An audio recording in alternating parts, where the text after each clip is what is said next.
Good morning, everyone. This is Mavish. I'm an IBA and QBA and approved CE provider of QABA and IBAO.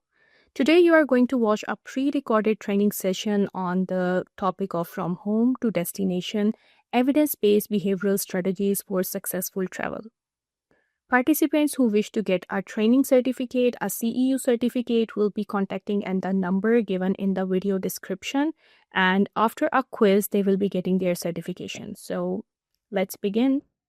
So today our CEU topic is from home to destination. So we will be discussing some behavioral strategies and some useful tips and tricks that you can use during the traveling.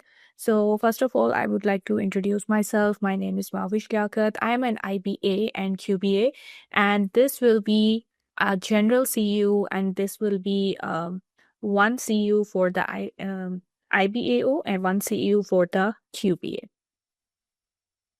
So let's start with the autism spectrum disorder. So autism spectrum disorder is actually deficits in social emotional reciprocity, deficits in nonverbal communication, difficulty developing and maintaining the relationships, restricted or repetitive behaviors, insistence on sameness. I'm so sorry, actually, I'm adding the participants too.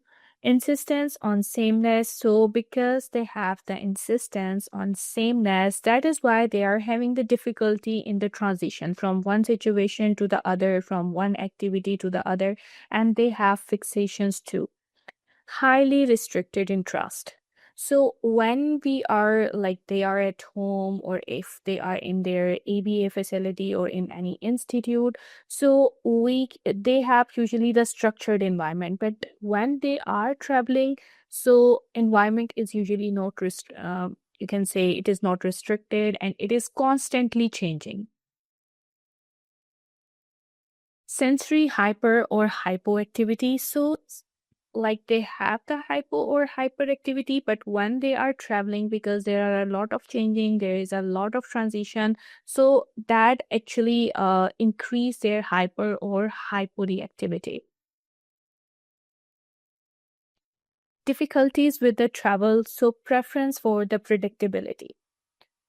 So if they will have the predictable routines, like if they will have the predictable visual schedules, if they would know what is going to happen next, then it will be easier for us to manage their behaviors. But if the routine will be unpredictable, everything would be unpredictable, where they are going, like how long is the travel. So everything will be unpredictable. It can increase many behaviors, it can cause many behaviors, it can increase their anxiety about the transitions, sensory processing differences, because they don't know what is going to come next. So there will be more sensory differences during this time. Executive functioning challenges, they won't be able to plan, they won't be able to you can say make any decision about themselves, like how to behave, because they don't know what is going to happen. Anxiety and intolerance of the uncertainty. Communication barriers, so they are like the routine is unpredictable about them, but they cannot communicate it too. So there are communication barriers too that will be increasing more inappropriate behaviors.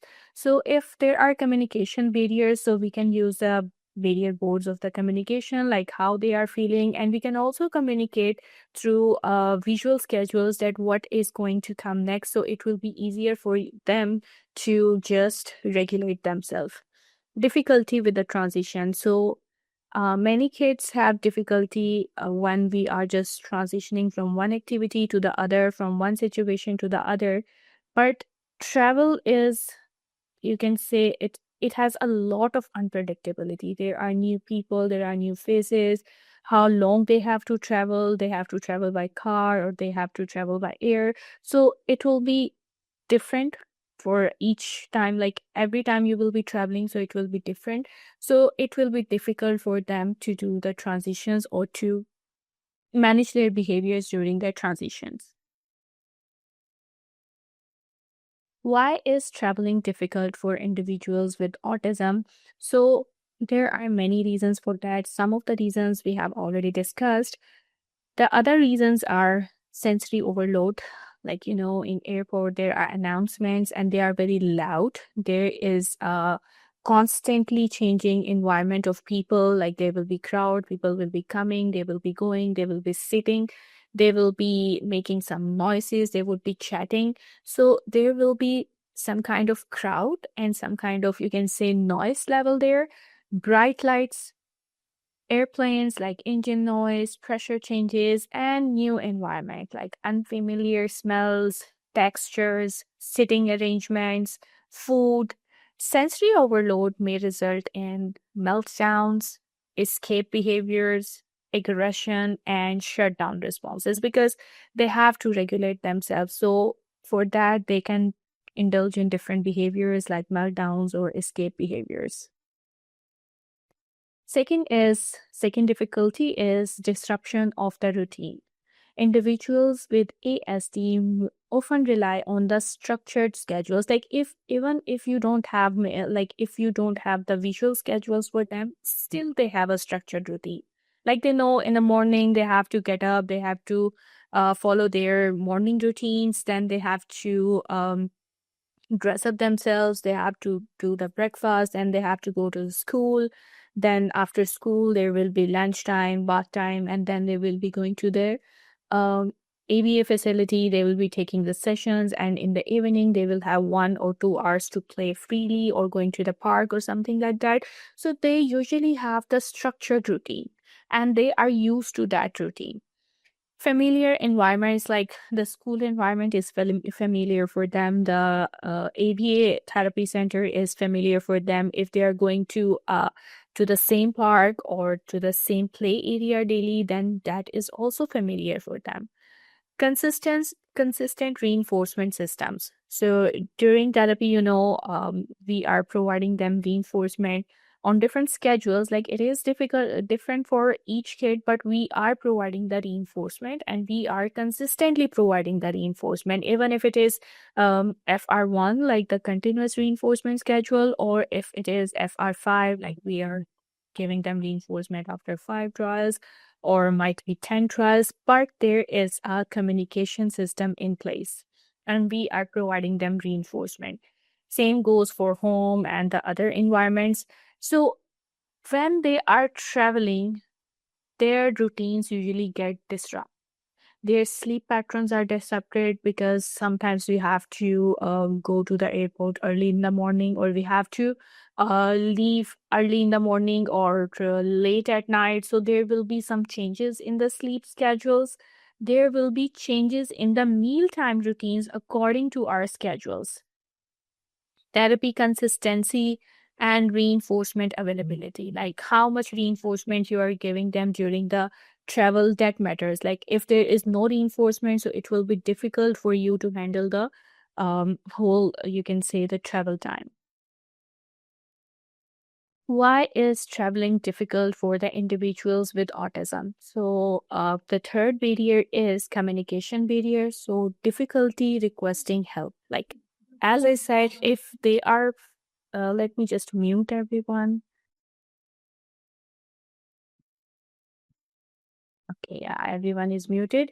So, like if they are having any like difficulty, if they are having any anxiety, yeah, or if they want something and they want to request it, so if they will have the communication barrier, so it will be easy.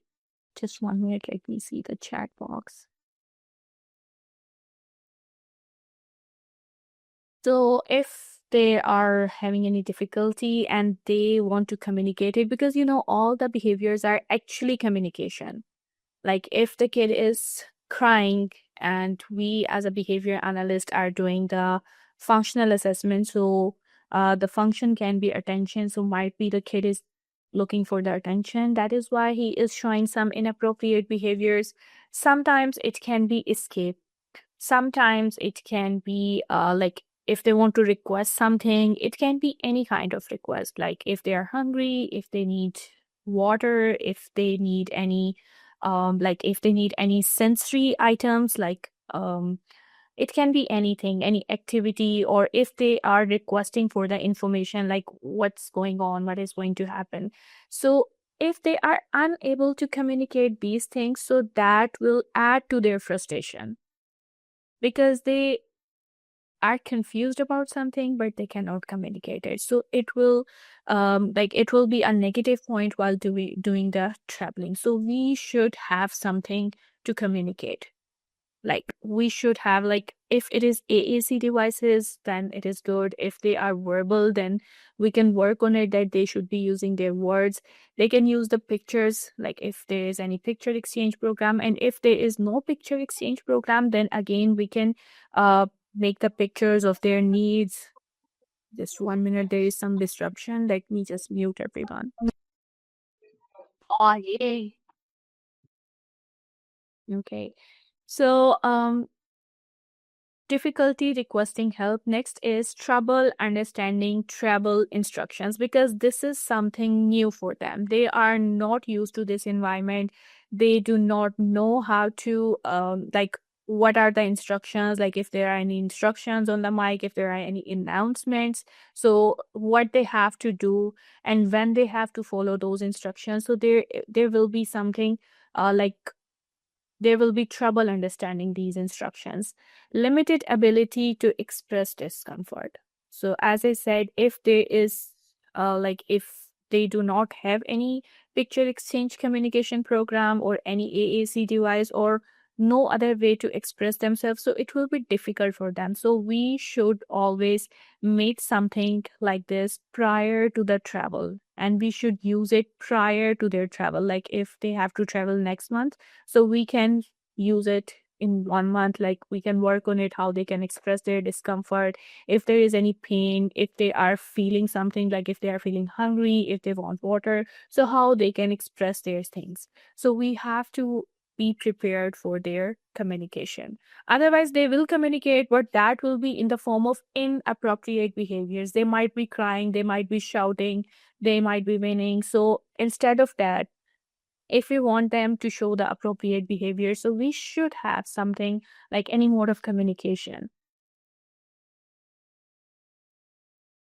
Next is anxiety and intolerance of uncertainty. So during the travel, there will be waitings, like they have to stand in the queues, they will have to wait for their turns, there will be delays, there will be security procedures, there will be like sometimes there are last minute changes. So many individuals with ASD are intolerance have the intolerance of uncertainty that can trigger significant anxiety. Why do individuals with autism need support in the travel? So, first of all, in the executive functioning skills, planning, flexible thinking, self regulation, problem solving. So, for that, if you have to plan it, like if there is a travel of 1 hour, so what you can use is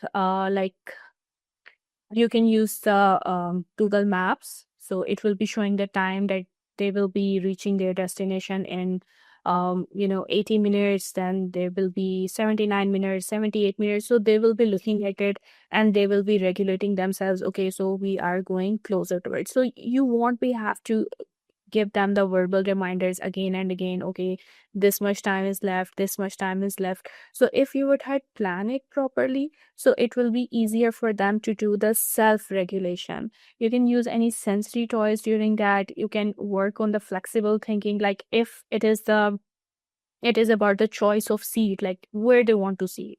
They have to sit in the beside the window, or they will prefer the other seat. So what kind of seating arrangement they would be interested in. Also, during the travel, you can give them pre-travel, you can say choices, in which you can ask them what would you like to eat during your travel.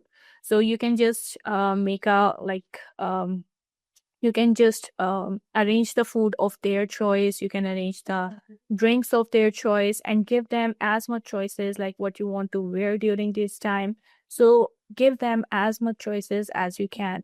Problem solving. So for the problem solving, as I said, there should be some communication. Like if they are feeling something, so they should be communicating it with you. Like if they are hungry, so they should be either giving you the card or they should be using the pointing, or they should be using the words that I am feeling hungry, or if they have to use the toilet. So they should be communicating it through some kind of the communication system. Adaptive skills. Following multi-step instructions. So usually when we start working on the instruction following, it doesn't matter like if it is on the table or if it is during the play or the naturalistic environment. We usually start with a one-step instruction, like give me ball, throw the ball, um what is this. So we usually work on the one step instructions, but during the travel, like before the travel, we should work on the multi-step instructions. Okay, sit in the car and put on your seatbelt, and then they can relax. So it is a two-step instruction. So we can work on the two-step instruction, then three-step instruction when we are preparing them for the traveling. Then we should work on the appropriate weighting. Like we can use the timers, and we can start, like first of all, we will be taking the baseline, how much time they can wait appropriately. Let's suppose it is just 30 seconds or 40 seconds. So we can work on it gradually, like we can gradually increase the waiting time. We can work on, like if it is, let's suppose it is 30 seconds, so then we can work on 40 seconds, then 45 seconds, then 1 minute. So we will be increasing it gradually, but in the naturalistic environment. Managing personal belongings. You can make a checklist in the form of words, like they can just double check what they have and what they do not have. Or if they cannot read, then you can make a checklist using the visuals.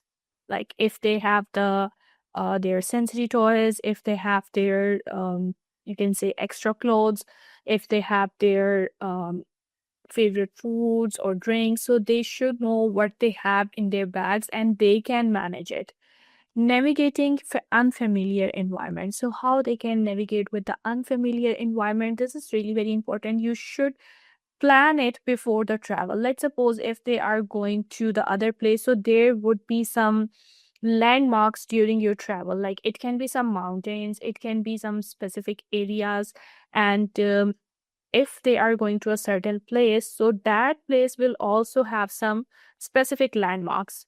So you can just use those pictures, and before the travel, you can just use those pictures with the kid, and you can work on the receptive identification, like this picture is this, and this picture is this. You can work on the labeling, you can work on the understanding. You can also use the videos of that place, but they should know some of the landmarks when they are traveling, because if everything will be new, so it will be difficult for you and for the kid both. So have some landmarks in the form of pictures. You can use the videos, like what they are supposed to do there, uh how they should be doing certain things at that place. So you can use the videos too. Safety awareness. Yes. So for that, we can like I'm just looking into the chat box. So if they have some cabin pressure or air pain, so for that we have to use some, you can say, the sensory items they can use to just reduce their cabin pressure or the air pressure. So there can be some, you can say, the sensory items that they can use to regulate themselves. They can be some headphones, they can use some music of their choice. So this way they can just reduce their pressure. Stranger danger. So that is really very important. Like you have to give them the concept of family. So you can just use the visuals of the family, like the cars. This is the mama, this is the daddy, this is if there are siblings, like this is your brother, this is Anthony, this is a sister. So first they should have the concept of their family, and then they should know that these people are, like, these people belong to the family and the other people are strangers, so they shouldn't be going near them. So we have to work on this before the travel. And sometimes they have wandering or the elopement risk. So for that, you can have their if you have any kind of GPS system, so you can use that, or you can work on the social stories during that. And you have to be very vigilant during the traveling if there are any risk of the elopement. Recognizing the safe adults. So as I said, we will be giving them the concept that this is the family, these are the strangers, and if you are traveling by air, so they should know that what does the uniform of the crew look like, what does their uniform looks like, so they would know like these are the strangers and these are the professionals who can help me if I have any issue or any concern. So they should know which are safe adults and which are total strangers for them. Emotional regulation. So coping with delay. So delay doesn't mean that they cannot wait. It also enhance the anxiety level too. So there should be some strategies for coping with the delays. Handling the disappointment, like if there is any last minute change, so there should be some ways how they can cope with their emotions. Like we can use social stories for that, like if this thing happens, so we can do this, if this thing happens, then we can do this. Tolerating discomfort, so if they cannot tolerate it, so again I would suggest that there should be some sensory friendly toys, or there should be some ways of communicating it. Like it can be any kind of discomfort, like if it is any pain, so they should be communicating it through any communication system. Without structured support, travel can become traumatic for them and for the family both, and it can be unsafe. Like you don't know when the behaviors are going to come, you don't know how long the behaviors will persist, because the kid doesn't know what is going to happen, so they might start a behavior, they might start a tantrum, and it lasts for 30 minutes might be, and it will be traumatic for you and for the kid both, because there are other people in the environment, and they would also be intervening, they would also be saying different things, so it can be a traumatic experience. Sometimes it can be unsafe, like if the kid is in the meltdown during the airplane travel, or at the airport, or if he is showing some tantrum, so it can be unsafe for the kid and for the other people, and in that environment we cannot control the surroundings. Like we know if the kid would be showing the meltdowns in our ABA facility, so we will try to make the environment as much safe as we can. Same goes for the home, but when we are traveling we cannot do that. So that is why we have to plan it before the traveling. Behaviorally destabilizing. So sometimes their behaviors, like they usually do not have those behaviors at home or during their routines, but when they are traveling, so sometimes new behaviors emerge. Their stabilized behavior also becomes destabilized. And it is not like they are doing intentionally, it is because they are unable to do their emotional regulation. So, there are transition issues in the autism. A transition is the movement from one activity to the other, one location to another, one expectation to another. So, all of these are falling under the category of transition. And if the kid has any problem with any of these, so it means the kid is having the transition issues. And these transition issues are very common with the kids, and for the kids with autism spectrum disorder. So why transitions are difficult? Need for the predictability. So if there will be any predictability, so there will be less issues during the transition. If they would know that first we have to go there, first we have to wait, then we have to there will be they will check the weight of our luggage, then we will be going to the passport office, then we will be going to the immigration, then we will be going there. So if they will have any structured routine, if they will have any predictability, so they would know that what they have to do the next.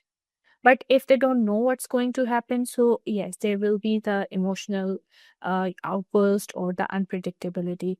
Attachment to the sameness. So if they have the attachment to the sameness, so you should be practicing it before the travel.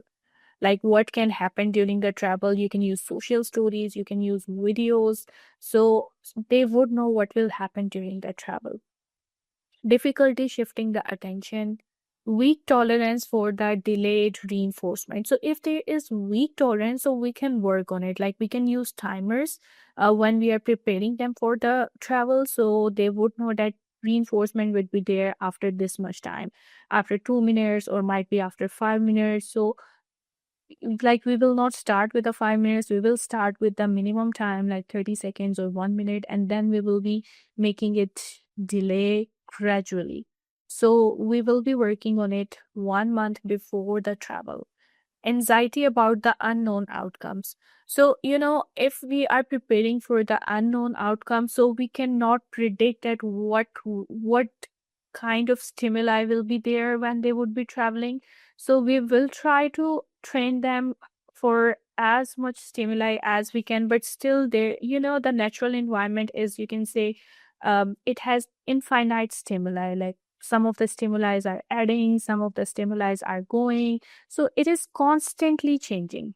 So the best way for this is like we will be like preparing them for as many things as we can, but also we have to work on it, that how they can work on their anxiety, like how they can use their own sensory fidget toys, and how they can predict the things so there won't be any anxiety. In other words, behavior works in ABC chain. So what we can do is, before the behavior can occur, we will change the environment. Like we cannot change the space of the like airport, but we can change the environment of the kid. Like we can use the visuals. So if he would know that what is going to come, so there will be no behavior. So we will be working on the A level, in A, B, and C, like the antecedent level. Common transition behaviors are crying, refusal, elopement, self injury can. Okay, so these are some of the common transition behaviors which can be there during the traveling, like crying, refusal of anything. Like if you are going from one situation to the other, from one place to the other, and you are asking them to let go with you. So, like me just. So there can be refusal, like if the therapist or parents are asking them to move from one location or one place to the other. So there might be refusal, and there might be different behaviors during the refusal. Like they might be trying to hit you, they might be throwing the items, they might be just refusing to go with you. So there can be the refusals, there can be elopement behavior, there can be self injury, like in the form of self hitting or the meltdowns. There can be aggressive responses, dropping to the floor or kicking. So, any behavior can emerge during this transition time. Common transition behaviors, like if we talk in the behavioral term, so it can be transition misfunction as escape maintain behavior, because they do not want to change their place. They just want to escape that situation. That situation is something that is aversive for them. So they just want to escape that situation. Tangible seeking behavior, like if they are looking for something, they need something, like it can be anything. If they want to go to the toilet, if they want to eat something, if they want comfort, so it is also a tangible seeking behavior because they need something. Attention maintained behavior can also be there. Automatically maintained behaviors that are also known as sensory, or you can say stereotypic behaviors, that can also be there, because there might be bright lights, there would be different temperature, there would be different levels of the noises. So they might be showing some behaviors to self-regulate them. Like they can be sensory or stereotypic behaviors. Functional assessment is critical before travel planning. Like if the kid already has some behaviors, so as a behavior analyst, you should be doing the proper functional behavioral assessment of that behavior. So we should already work on the behaviors that are happening. For example, if the kid already have the behavior of shouting, so as a behavior analyst, you should be working on the functional behavioral assessment. And you know what you have to do during the functional behavioral assessment? First, you will be defining the behavior in the appropriate occasional and behavioral terms.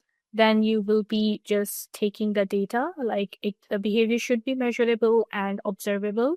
And after taking the data, you will be just doing the analysis of the data. It can be ABC data, it can be frequency data. And if it is a behavior that takes some time to occur, like tantrum or the crying, so you will be taking the data according to that, like the duration data. So after taking the data, you will be doing the proper FBA, the functional behavioral assessment, and you will be making the proper intervention of the behavior. And do not start that intervention during the travel. You have to start it before the travel. Because sometimes we do the proper functional behavioral assessment. We try to hypothesize the function and doing our best. We are taking the data that is totally accurate, appropriate. We have the inter-observer agreement and everything. Still, sometimes when we make the intervention, sometimes because of any reason, like there can be some you can say problems with the procedural fidelity, like treatment integrity, like the way you are making the intervention, it is not being implemented that way. uh, because during the travel, mostly the parents would be with the kid. So there can be some treatment integrity issues, there can be some procedural fidelity issues, there can be some issues with the reinforcement, like when they have to give them the reinforcement, and for how much time they have to provide them different things. So it can be anything because of which might be our intervention won't be working. So in that case, we have to properly look into the data. We have to do the data analysis. Then we can add something in our existing, like our current intervention. We can remove certain points or we can change it totally. So it depends. So if we will be starting it during the travel, it will be something new for the kids. So instead of decreasing the behavior, there can be some outburst of the new behaviors. So if there are any inappropriate behaviors, you have to plan at least 1 month prior. So work on the intervention. If it is not working, you can change it timely. So the behavior would be decreasing and the kid would be used to that intervention. And during that time, train the parents too. Parents, caregivers, or whoever is going to travel with the kid, those people should be trained enough.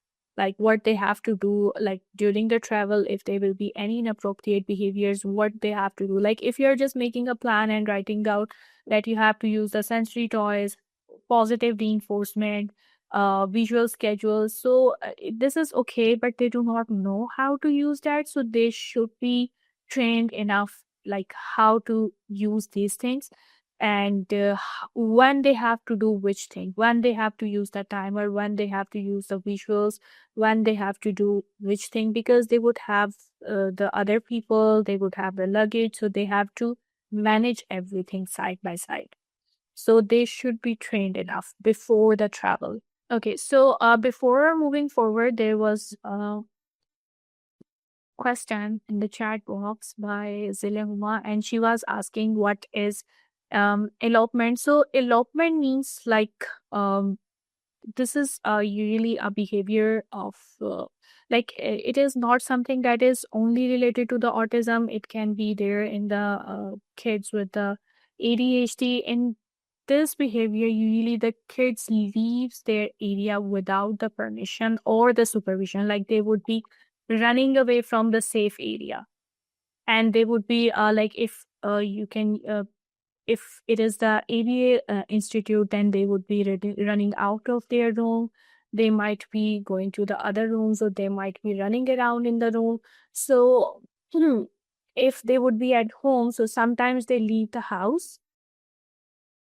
If they are in the park, so they would be leaving the safe area. So they would be just leaving the safe area, and they would be going to the other areas.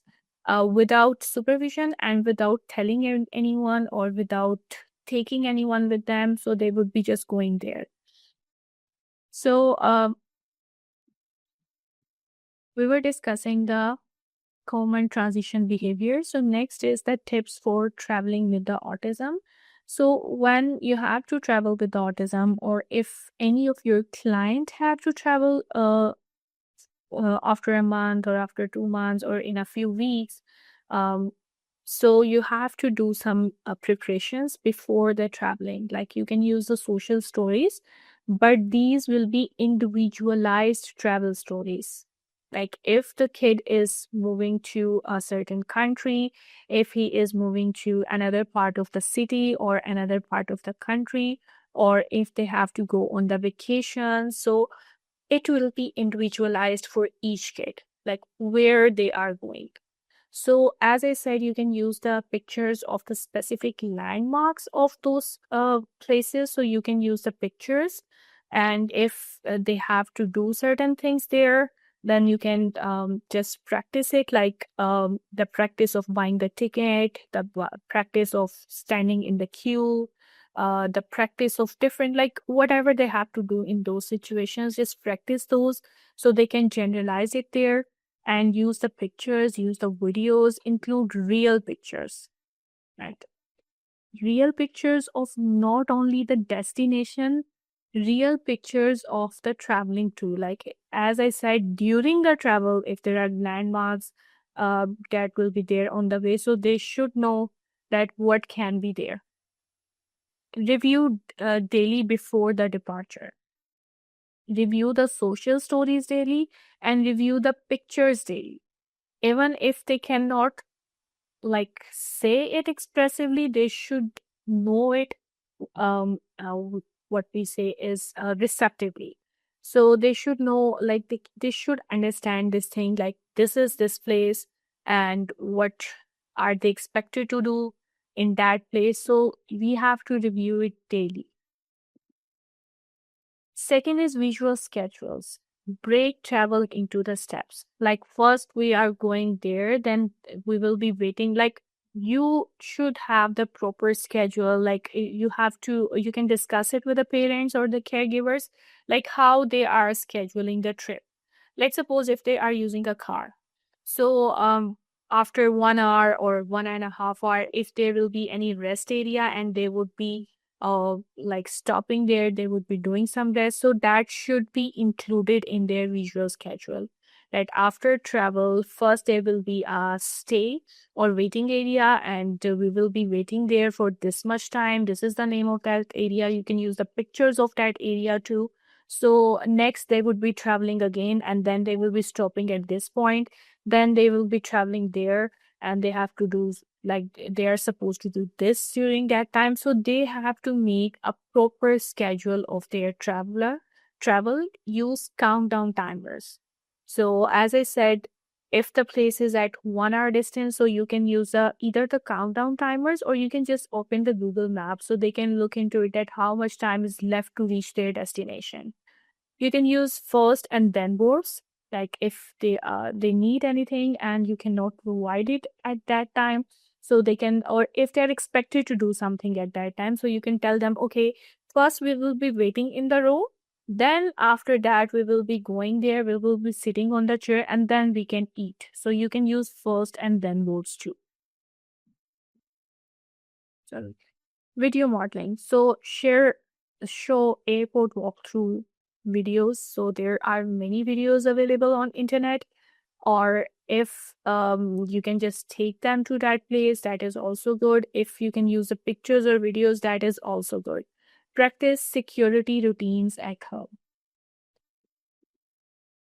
And it's not only the airport walkthroughs. There should be the pictures, like how their crews the crew of the airport dress up, so they should know that what they are going to expect in their airport visit. Practice trial visit airport before the travel. So as I said, if you can just take them there physically, so that will be really very helpful. So they would know the place and when they will have to travel, so it will not be new for them. they would have visited it before. Practice waiting in the lines. So you can do it with the other kids, like uh, other kids and caregivers can also practice it during their like if they have to pay in the superstore, so there are queues, so they can just use it or generalize it anywhere in the naturalistic environment. And you can also do it in your ABA setting, in which you can just ask the kid to wait in the queue. Practice wearing headphones. So sometimes like if you just want them to like do not get disturbed by the noise, or you want the noise cancellation headphone, or you want a light music just to self regulate them, do not introduce at the time of traveling. Introduce it before, so they get used to it. They would know what they get when they just put on that headphone.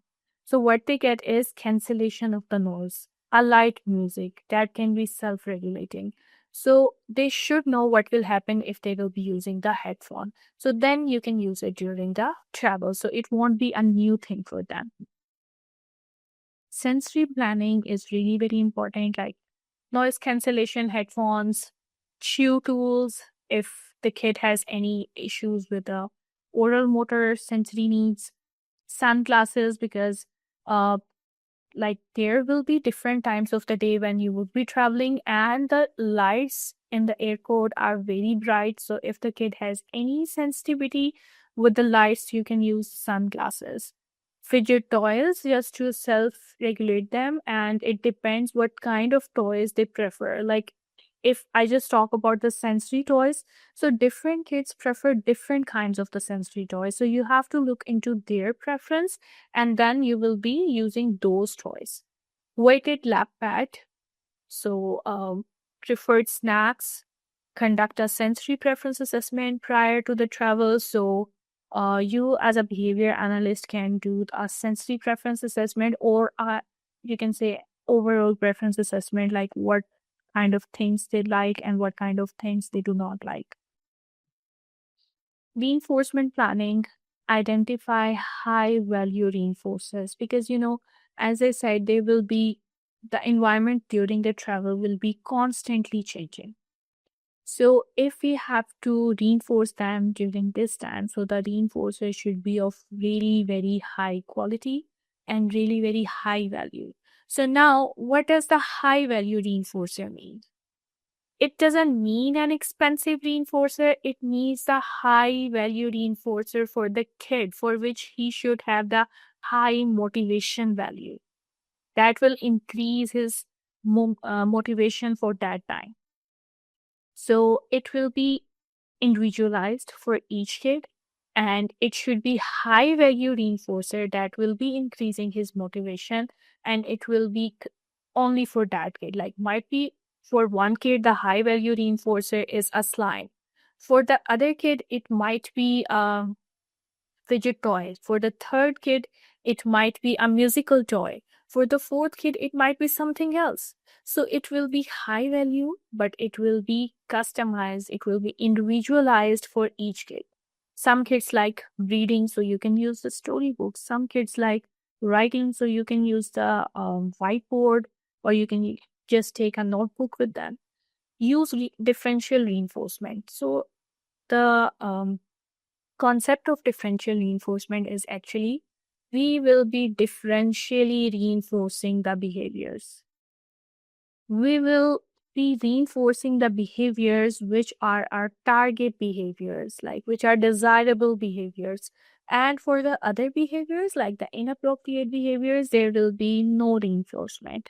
So this concept is known as differential reinforcement.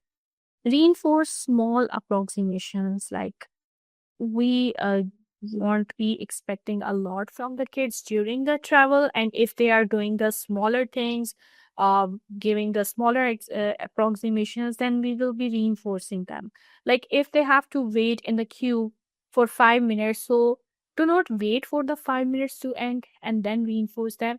You can reinforce them during the 5 minutes, like if they are waiting appropriately, so after every 2 minutes you can say, okay, so you are doing our 1 minute or 2 minute, it depends, so you will be saying you are doing a very good job. So you are standing in the queue or anything like that. So you should be reinforcing. You can use any kind of reinforcer because it depends what are the circumstances and what kind of reinforcer you can use at that time. But you should have all the reinforcers with you. So if you cannot hand them any physical reinforcer at that time, at least use the social praise, but use some kind of reinforcer. Increase reinforcement schedule during the travel. Like if the kid is at we can say um, we are giving him the reinforcement after 10 minutes or 15 minutes usually. So during the travel, we can change it. Like during the travel, we can just reinforce him after every 2 to 3 minutes. Or if we are reinforcing the kid after every 9 to 10 trials, so during the travel, we can just change it to 3 to 4 trials. So if the kid is at FR3 or FR4 level, we can use a continuous reinforcement. So it depends whatever the reinforcement schedule is, but we have to reinforce more during the traveling. We have to increase the reinforcement schedule during the traveling. Transition support strategies. So give advanced warnings like in 5 minutes, we will be at the stay area. So we will wait there for 30 minutes. So it will be an advanced warning. You can use the cards too. You can use the timers. Okay, so this is a timer of 5 minutes. And after 5 minutes, we will be going to the stay area. We will be using the toilet. We will be eating something. After the stay, okay, so now after 2 minutes, we are going back in our car and we will be traveling for next 2 hours again. So these are the advanced warnings. So now during those 2 minutes, kid would be waiting, he would be processing the information and he would be doing the self-regulation during that time. Use visual countdowns. If you have visual timers, that is really very good. If you have physical timers, that is also great. If you just want to use the Google Maps, that is also perfect. But there should be something visual so they can track their time. Pair transition with the reinforcement. Okay, so now we are at the stay area. So if the kid is coming out of the car without doing any inappropriate behaviors, okay, you are doing a good job, you are cooperating well. So then you can reinforce the kid. If he is coming back in the car, okay, so you did very good. So now you are getting your toy. You can use your sensory toy. So just reinforce their good transitions. Use transition objects like the cards, like transition cards. If they are not coming out of the car because of anxiety or because of any other thing, you can use their favorite reinforcers at that time because as I said, we would be already done with the preference assessment before the travel. So we would have a list of the reinforcers. So we can use the high quality reinforcers at that time. Provide choices when possible. So if the kid is still not coming out of the car, so you can just give him choices. Okay, so what you want? So you want to eat something or you want to play with something, you want some music, what do you want? You can use the visuals too. So if he is just pointing at like he wants to eat something, okay, so now we are going to eat something. Let's go. Come out of the car. We are going to eat. So give them as much choices as possible. Communication support. AAC devices should be charged and they should be ready. Like it shouldn't be like during the middle of the travel, their tab is going out of the charging. No, it should be charged enough if it is not charged. So you should have the proper system like the battery bank or something like that. So you can charge it anywhere. It should be ready every time. Emergency communication card. If because of any emergency the AAC cannot be charged, so you should have the other way of communication. So they can use the emergency communication cards. Visual request cards should be also there. Even if they are using the AAC devices, you should always plan what if the tab is like getting out of the charging or if something happening with the tab during the travel, then what you are going to do? So you should always have the other way too. Like if this won't be working, so I will be using this. Safety planning, like you can use the GPS tracking devices. There are separate certain bracelets. You can use the um, GPS chips, which you can use in their tabs, or you can just turn the location of their tabs. You can just turn it on, so that wherever they would be going, we can just track where they are going. Recent photo should be there on your phone. There, if there is any medical condition of the kid, you should have a copy of that. Like if there is any diagnosis of the kid, you should have a copy of that. And if you should be informing the airline staff crew in advance that this is the kid, he cannot wait. So if you can cooperate, so the kid won't be have to just stand in the queues. And you know, now there most of the countries, most of the airlines usually respect this, and they respect the diversity, and they understand these things, and usually they do cooperation with you. Sometimes it doesn't happen, so we will be preparing for the situation. Like we will be working on the different waiting tasks, like waiting in the queue, waiting on the chairs, but still you can go to the airplane staff, you can go to the airline staff, and you can just tell them that this kid is with this problem and he cannot wait. So please cooperate. So they will be cooperating with you. Request disability assistance. Many of the airlines have the disability assistance, and they usually help you during the flight situation. During the flight, board early if possible. So there shouldn't be any rush. Like now we have to do this, just run this way, just run this way, we are late, just run this way. You have to properly manage your time, that at this point, at this time we would be waking up, at this time we would be leaving the house, at this time we will be reaching the airplane, if there will be any traffic. So you should have the quota for that too, that if I will be stuck in the traffic and I will be late for 15 to 20 minutes, then again you should have ample time to go there to do all the necessary things with the visa office, with the passport checking, with the immigration, and then you should be comfortably going in the flight on time. Choose preferred seating.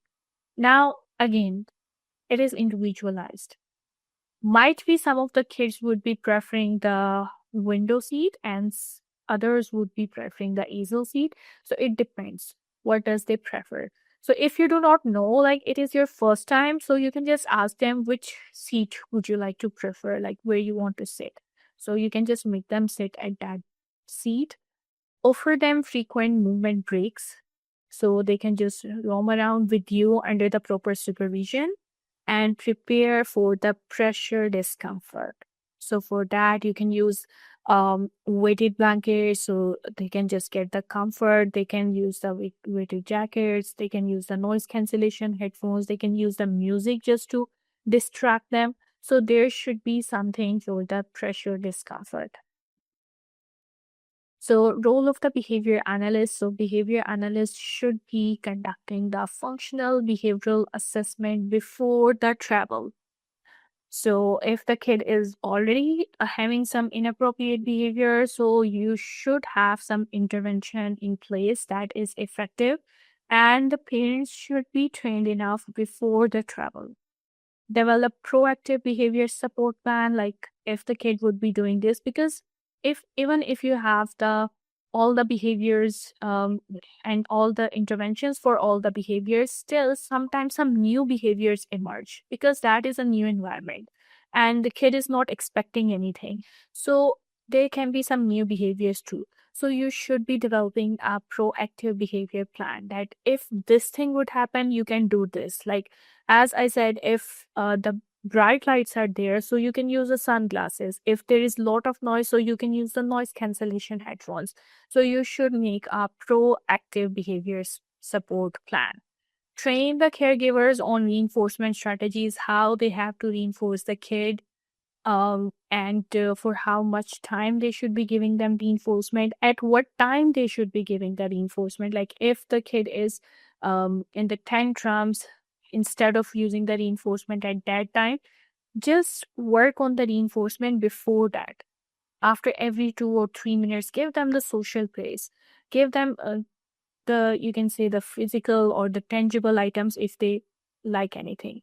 Plan generalization across the settings. So how you can do that? So before the travel, you should try all the certain things which are expected during the travel, like if they have to travel. So as I said, you can use the pictures, you can work on the waiting, how they have to stand in the queue. So first you will be working it in your ABA facility, then they will be able to generalize in the airport.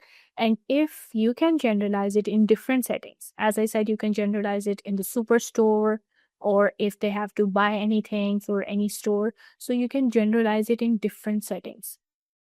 Fade support gradually for the independence. So try to fade out your support as possible as you can. Travel preparation is a generalization program. You have to properly work on each and every aspect in your ABA and then try to generalize it in different situations, different locations. So they will be able to generalize it. If you're just telling them that this is going to happen and you are not generalizing it, so it will be still helpful. Like if we just compare it to not at all, just like with no preparation condition, so it will be still helpful. But if you are working on a generalization program, it will be really very helpful for the kid and for the family both. Environmental novelty.